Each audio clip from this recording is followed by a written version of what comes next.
Good afternoon. I would like to convene the informational hearing by the Utilities and Commerce Committee on the subject of ex parte communications and related practices at the California Public Utilities Commission. Thank you for coming. Just want to, in terms of a few housekeeping announcements, I want to let Mr. Strumwasser and Mr. O'Neill, who's going to be speaking later, know that I'm going to run out to present buildings. There may other bills. There may be members coming in and out, but we appreciate you being here. The first speaker will be Michael Strumwasser and Beverly Grossman Palmer from the law firm of Strumwasser and Wucher, followed by Edward O'Neill from the California Public Utilities Commission. Before you begin, I want to give a little information about your background and how you became involved in the subject area. The law firm of Strumwasser and Wucher was retained by the executive director of the CPUC to provide advice on the CPUC's ex parte rules and practices. Mr. Strumwasser spent much of his 42 years as a lawyer representing, advising, and appearing before a wide range of administrative agencies, including the PUC, before which he has represented the attorney. He has represented the Attorney General, TURN, Los Angeles Unified School District, and a large agricultural customer. He helped set up the Energy Commission in 1974, and as counsel to the California Insurance Commissioner, he developed rate-setting regulations to implement Proposition 103 and successfully defended the program against numerous industry challenges. Mr. Strumwasser has written and lectured widely on administrative law and economic regulation. He holds a BA, MS, and JD degrees from UCLA. Ms. Palmer is a partner with Strumwasser and Wucher, where she leads the firm's land use and environmental practices. Ms. Palmer represents public entities and public interest clients in the fields of land use and environmental law, election law, economic regulation, and education law. She regularly appears before state courts and administrative proceedings, including before the CPUC and local governments. Ms. Palmer joined the Strumwasser and Wucher in 2005 after a clerkship with the Honorable Dorothy W. Nelson on the Ninth Circuit Court of Appeals. We also have Edward O'Neill, who's here as well, was appointed by Governor Brown in June 2014 to be senior advisor to the governor for CPUC modernization and reform. He is responsible for working in collaboration with CPUC President Picker in reviewing the Commission's existing jurisdiction, organization, management functions, processes, and procedures, and recommending changes that may improve its efficiency, effectiveness, transparency, and accountability. Prior to his appointment as senior advisor to the governor, he was a partner with the law firm of Davis, Wright, Tramey, LLP in San Francisco, where he provided advice, counsel, and representation to public agencies, citizen groups, ratepayer advocates, renewable energy developers, and large customers of utility services on a wide range of gas, telecommunications, water, transportation, and competition law matters. Prior to that, Mr. O'Neill worked at the CPUC. I read both of your reports. I found them exceptionally helpful, exceptionally informative, exceptionally illuminating, at the same time exceptionally distressing. I think they both point to a tremendous need for reform within the CPUC. And I know I'll have questions, and I trust that there will be other committee members here at one point or another. But want to begin. I think we're going to begin with Mr. Strumwasser. I was going to have Mr. Patterson make opening comments as well. We'll allow him to do that when he returns. He's down in another committee. Please begin, Mr. Strumwasser. Great. Thank you, Mr. Chairman, and thank the committee for this invitation to brief them on our report. We were retained by the CPUC to provide an independent assessment of ex parte and related practices before the Commission, and to make recommendations on changes, both statutory and also procedural changes within the Commission. We have now tendered our report, which I understand is before each of the members. I would like to acknowledge that the commissioners and Executive Director Tim Sullivan were very respectful of the independence that was necessary to our function, and accorded us, of course, that independence throughout this study. Therefore, it follows, as it naturally would, that we are here today identifying our conclusions and our opinions, and we are not here speaking for the Commission. Let me make one other point at the outset. Our report drew on more than 2 decades of data about the PUC and interviews of scores of witnesses and participants before the PUC who are knowledgeable about matters. And the troubling events of the past year that have been disclosed by the Commission and by some of the utilities, I want to emphasize that they involved a few individuals, and it would not be fair for our report to be taken as a criticism of the current commissioners. It is, however, indicative of legacy institutions and practices before the Commission that remain to be addressed. So I'll just very quickly run over some basics for CPUC practice. CPUC hearings are typically evidentiary hearings held before an administrative law judge, an ALJ, who then, on the basis of the evidence, prepares a proposed decision that goes to the full 5-member commission. They either adopt that decision or they rewrite it and adopt their own decision. That is unexceptional. That process of an ALJ hearing a case, proposing a decision to a board or commission, and them deciding it is something that you'll find throughout state government, indeed across the country in administrative law. But the way in which the PUC does it is, in some respects, really exceptional, and not necessarily a good exceptional. The term ex parte communications refers to any communication by one party to a decision maker without notice or argument by other parties to the same proceeding who have an adverse interest. The CPUC divides its proceedings into 3 types of proceedings: adjudicatory, quasi-legislative, and rate-making. Adjudicatory proceedings are proceedings that decide the rights and obligations of an individual party or a small number of parties. They are typically conducted under evidentiary hearing standards and procedures that are very much like a trial in a court of law. And the law, California law on regulating ex parte communications in adjudicatory proceedings is very simple. They are not permitted. They are prohibited. And it's important to note that that is not widely disputed. We got no reports of anybody cheating on any of that. And we also significantly never got any reports that somehow that ban on ex parte communications was impeding the PUC from carrying out its proper function. Now, the Commission also does quasi-legislative hearings, which are frequently called rulemaking proceedings, where they are adopting rules of general applicability.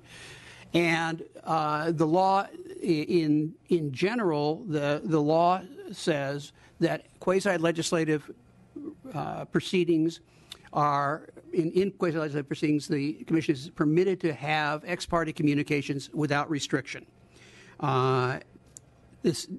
While it is common in state government across agencies for rulemaking to be adopted, you're unable to read the. Okay, it's common across state agencies for rulemaking to be done on an informal, what's called notice and comment basis, and where it is, ex parte communications are not regulated. But in administrative law generally, if quasi-legislative matters are adopted under a formal hearing with, cross-examination and things like that, the standard in administrative law is that for even quasi-legislative hearings is that the ex parte communications are regulated.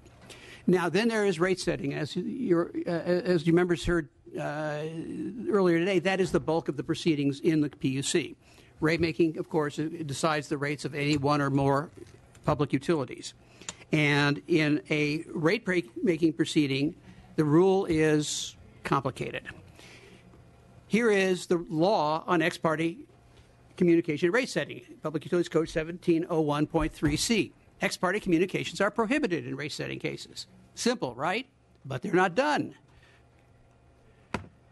However, the code goes on to say, and then there's 194 words spelling out exactly how you have ex parte communications in rate setting. So here is the reality. Ex parte communications in rate setting are not prohibited. Substantive ex parte communications in rate setting are permitted and are permitted between individual parties and one-at-a-time commissioners or their advisors. And ex parte communications with one party sometimes, but not always, gives rise to other parties having a right to their own ex parte communications. The party that makes the ex parte communication is the party that is responsible for filing a disclosure of what was said at the ex parte communication, but is only permitted and required to file certain information about what was said. And there is substantial doubt whether that is done properly. Ms. Palmer is going to describe for you some of the basic data about ex parte practices in the PUC and how PUC rules and practices compare to other jurisdictions. Thank you. A major part of our work was to identify both qualitatively and quantitatively what the actual ex parte practices are at the Public Utilities Commission. We were provided by the CPUC with a database containing every record of a disclosed ex parte communication since 1992. And these data demonstrate that ex parte communications are pervasive. There were a total of over 21,000 reported ex parte contacts in the data. Each proceeding averages over 14 ex parte communications. In some cases, there are over 100 such communications disclosed in a proceeding. In one proceeding, the record-setting one, there were over 1,200 ex parte communications disclosed. And what was remarkable about that was that there were actually bans on ex parte communications in place at various times during that proceeding, yet the parties still managed to disclose over 1,200 communications on the record. That data is consistent with what we were told in our interviews. Ex parte communications are a mandatory part of practice before the Commission, for the sophisticated advocates who regularly appear there. But some make them more than others, much more. On this list are the most active parties before the CPUC between March 1992 and October 2014. We normalized the data to account for the fact that some parties participate in more proceedings than other parties. We determined the average number of ex parte contacts per proceeding per party, which are shown above in the rightmost column. The data reveal that, on average, utilities and the regulated community have significantly more ex parte communications than consumer or public interest organizations. You have to look way down the list to find the first public interest or consumer advocacy group. In fact, there are only 4 groups on the list that advocate for public interest or consumer positions, and all are on the bottom half of the list. In general, utilities have up to twice as many ex parte communications than public interest and consumer groups. In contrast to the intensive ex parte communications, relatively little communication takes place in the CPUC's public business meetings. The Commission has been meeting just once every 2 to 3 weeks for an average of 2.5 hours per meeting. That's only about 51 hours per year of public meetings. That's it. We recognize that the commissioners work hard at their jobs, but very little of that work takes place in their public business meetings. A key aspect of our work was to survey other agencies who have rate-setting functions, as well as other agencies within California regarding their rules regulating ex parte communications. We reviewed 12 different state and federal agencies, as well as a Model State Administrative Procedure Act. Our report lays out in great detail how the CPUC compares to practices regulating ex parte communications around the country. Here we'll simply present the list of agencies we examined. In general, the rules at the agencies we reviewed conform to the following model, where formal hearings are an aspect of the decision-making process. For example, testimony, evidence, and findings and decisions based on an evidentiary record. Ex parte communications are generally prohibited. By contrast, in informal proceedings, which could include notice and written comment rulemaking, and maybe a legislative-type meeting where the public may speak. In such informal rulemaking, most agencies permit ex parte communications, either with or without subsequent disclosure of what was communicated ex parte. These practices were strikingly consistent across almost all the state and federal agencies that we studied. The CPUC, however, does not fit on either side of this line. Under its current practices, its rate-setting cases are clearly formal hearings, yet they are rife with ex parte communications. And at least some of its quasi-legislative proceedings are conducted with evidentiary hearing procedures, yet the CPUC permits unrestricted and undisclosed ex parte communications in quasi-legislative proceedings. Mr. Stromwasser will now review some of our findings and recommendations, and will also throughout identify the other respects in which the CPUC's law and practice represents a significant outlier in administrative law and regulation. Mr. Chair, here are key findings. First of all, it will come as no surprise that we found that ex parte communications are a pervasive part of CPUC practice that sometimes determines the outcome of a proceeding.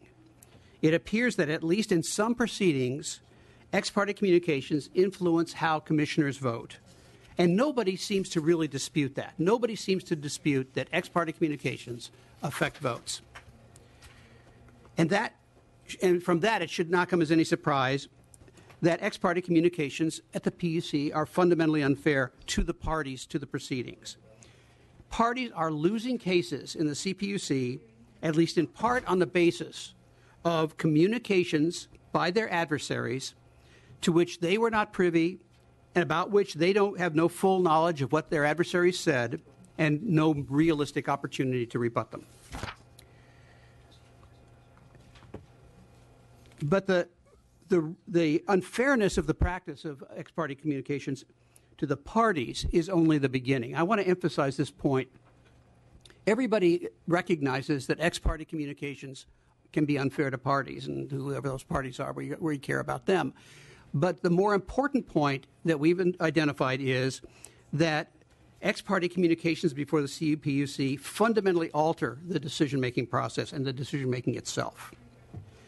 They undermine the administrative record, diverting the decision-maker's attention away from the evidentiary record to non-factual, non-evidentiary policy arguments that take on an oversized importance. Precisely because these ex parte communications are being made to people who did not attend the hearing, did not see the testimony, did not hear the evidence, and do not really have access to that record, the ex parte communications are not about the hearing. Let me say that again. The commissioners and their advisors do not have the access, they do not have before them the record of the proceeding when they are trying to pass on the decision that was made. Small wonder, then, that the decision makers are grasping for some other basis to resolve evidentiary disputes between the parties, given that the decision makers themselves don't have the tools necessary to address the evidentiary record. And that, in turn, has contributed to a transformation of CPUC proceedings, rate-setting proceedings, from a quest for the truth based on evidence to a kind of a netherworld of negotiations between one party, typically the utility, but not necessarily always, and one commissioner, or at least one commissioner at a time in serial, at which the other parties are not present, the other parties don't know what is said, in which the commissioner is essentially negotiating with the utility. The reality was revealed to us in a four-word question that we were told decision makers will frequently pose to the utility in ex parte communication, and that is, what do you really need? Commissioners understand that the utility at the hearing is going to ask for the sun, the moon, and the stars, expecting only to get some planets. In these ex parte meetings, the commissioner is asking exactly which planets they really need. Understand that what the utility really needs was the subject of the hearing. That was the topic on the record of the evidence. And what a utility really needs should be determinable from looking at the proposed decision and the evidence. That's the ultimate question in the case. But the pervasive ex parte practices and the fact that the commissioners don't really have the evidence in front of them has subtly shifted the decision maker from an adjudicator of facts to a kind of a settlement judge who's trying to resolve the case on the basis that is at least reasonably satisfactory to at least one party. And that, in turn, has the tendency to elevate personal relationships and deprecate the evidentiary record. That was illustrated by another phrase that we were told is frequently heard in ex parte communications. You know me. It is clear and fully understandable that government relations representatives have carefully cultivated personal relationships with the commissioners, with their advisors, building up their trust in an effort to make it as easy as possible to say yes and as painful as possible to say no to them. And in this evidence-deprived environment in which these decisions are being made, those personal relations take on increased importance. Inviting the decision makers to resolve cases not on the basis of who's right and who's wrong, but on how to achieve an outcome for the case that will at least satisfy one party. Of course, these practices have flourished in the darkness. These outcome-determinative events are taking place outside of the administrative record, outside of the public meetings, and outside of the public view.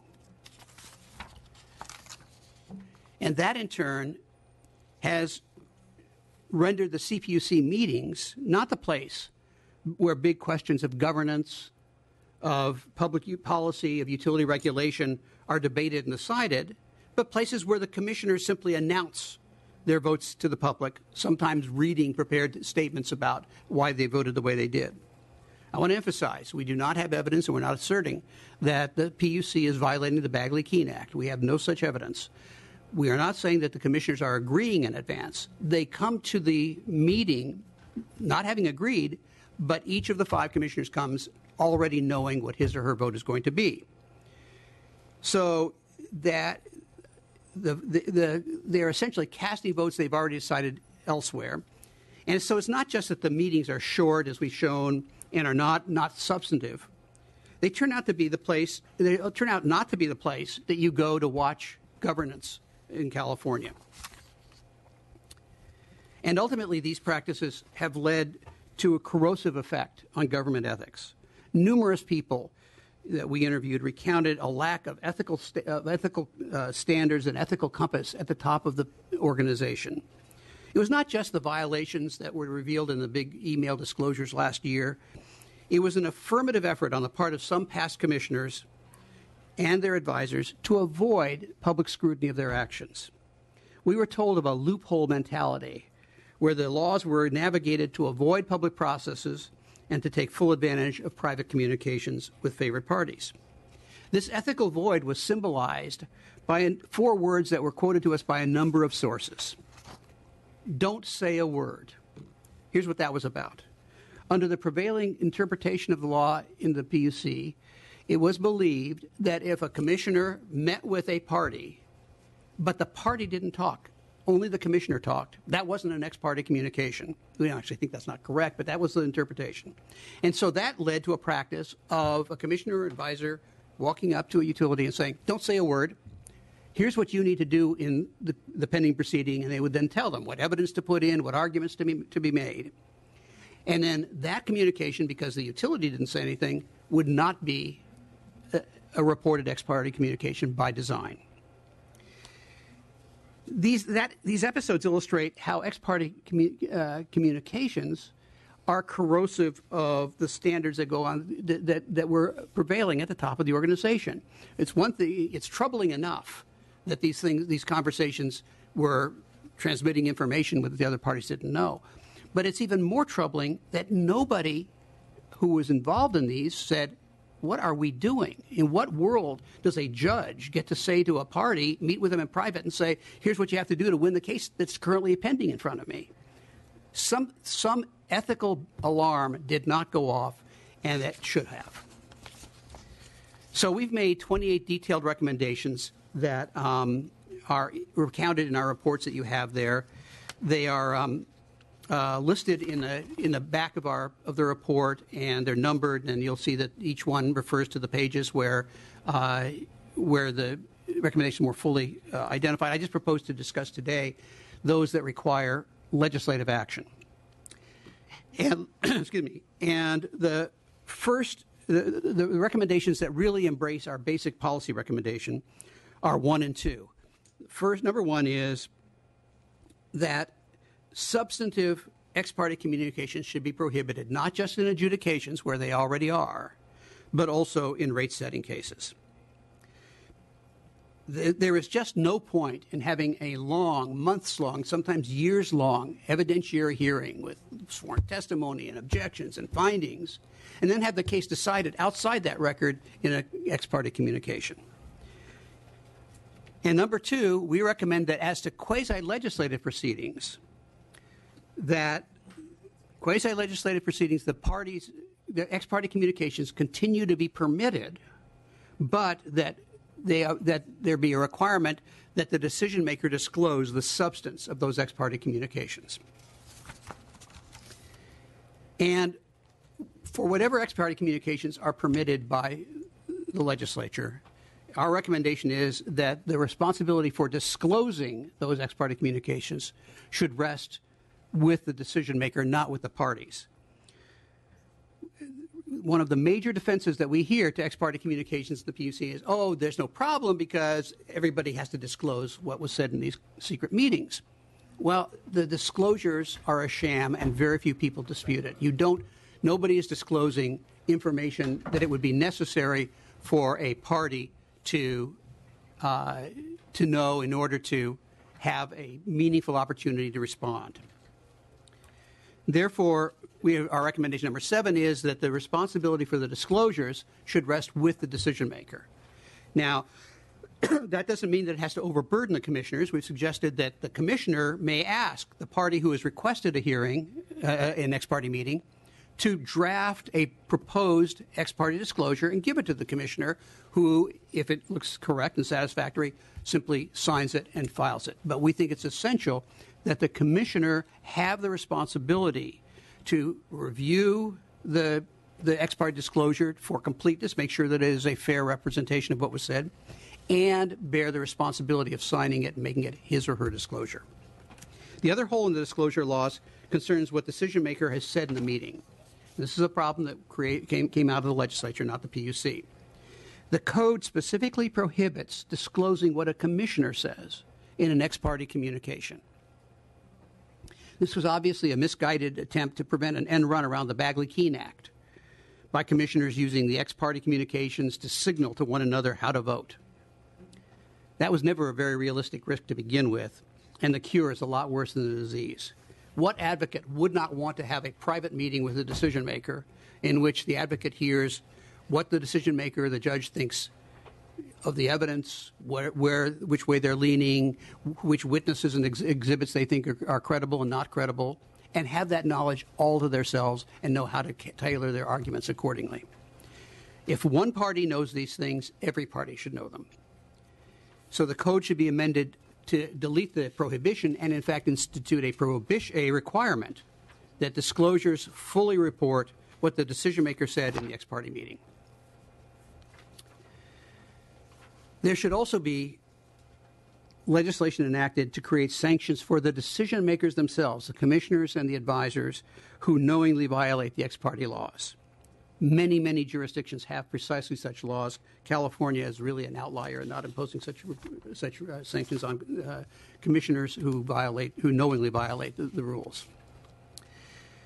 Now, recommendation number 23 may seem to you a little discordant given the balance of our advice, but we are recommending that in rate setting and adjudicatory cases, you retain closed sessions for commissioners to deliberate. The law presently permits commissioners to deliberate in adjudicatory and rate setting cases.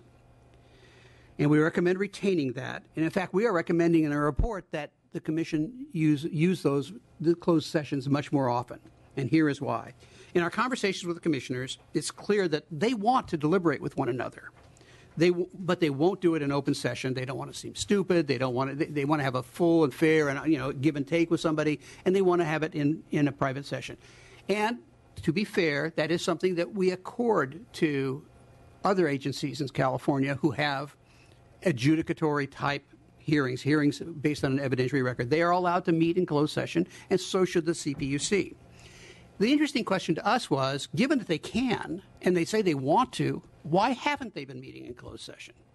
And we asked a bunch of parties and commissioners themselves, and I don't know, I'm kind of surprised we haven't done it. And some of this is we haven't done it in so long we've kind of forgotten how, or we don't pay attention to it. But we are persuaded that the main reason why the CPUC doesn't deliberate among themselves is that the deliberation function has been usurped by ex parte communications. So if a commissioner has a question, which he or she would normally ask of colleagues in a closed session, what about this? Does electricity really not flow uphill? I mean, we know that's not right. That kind of give and take, which is essential to the proper functioning of a multi-member tribunal doesn't happen among the commissioners, because if the commissioner has a question, he or she waits for an ex parte communication and asks the utility or TURN or somebody else about those questions. We are therefore persuaded that if you restrict ex parte communications in rate-setting cases, you will channel those deliberations back where they belong into inter-commissioner communications in which they deliberate among themselves. A number of people said to us that there was a past absence at the top of the organization in a culture of compliance. The sentiment was that the errant commissioners, the people who did the things that have been in all the newspapers, they just ought to have known better. But for some reason they didn't. And we think that there are measures that the legislature can take and the commission itself can take to ensure that there is an ethical compass at least pointing in the right direction. We are aware of the old saw about how you can't legislate morality and all that. But what the legislature can do is to take measures that will make clear the legislature's own commitment and expectation that the CPUC will act properly, and it will also protect against any backsliding by a future commission.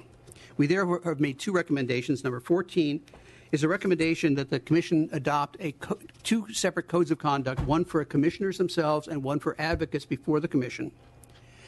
And the second, number 15, that the commission create an ethics office within the CPUC with a ethics officer who will monitor and report on ex parte practices, will administer the codes of conduct, will develop training tools, and do the other things that would facilitate compliance. I note that the commissioners themselves have already begun the process of creating a code of conduct for themselves and are to be commended for that.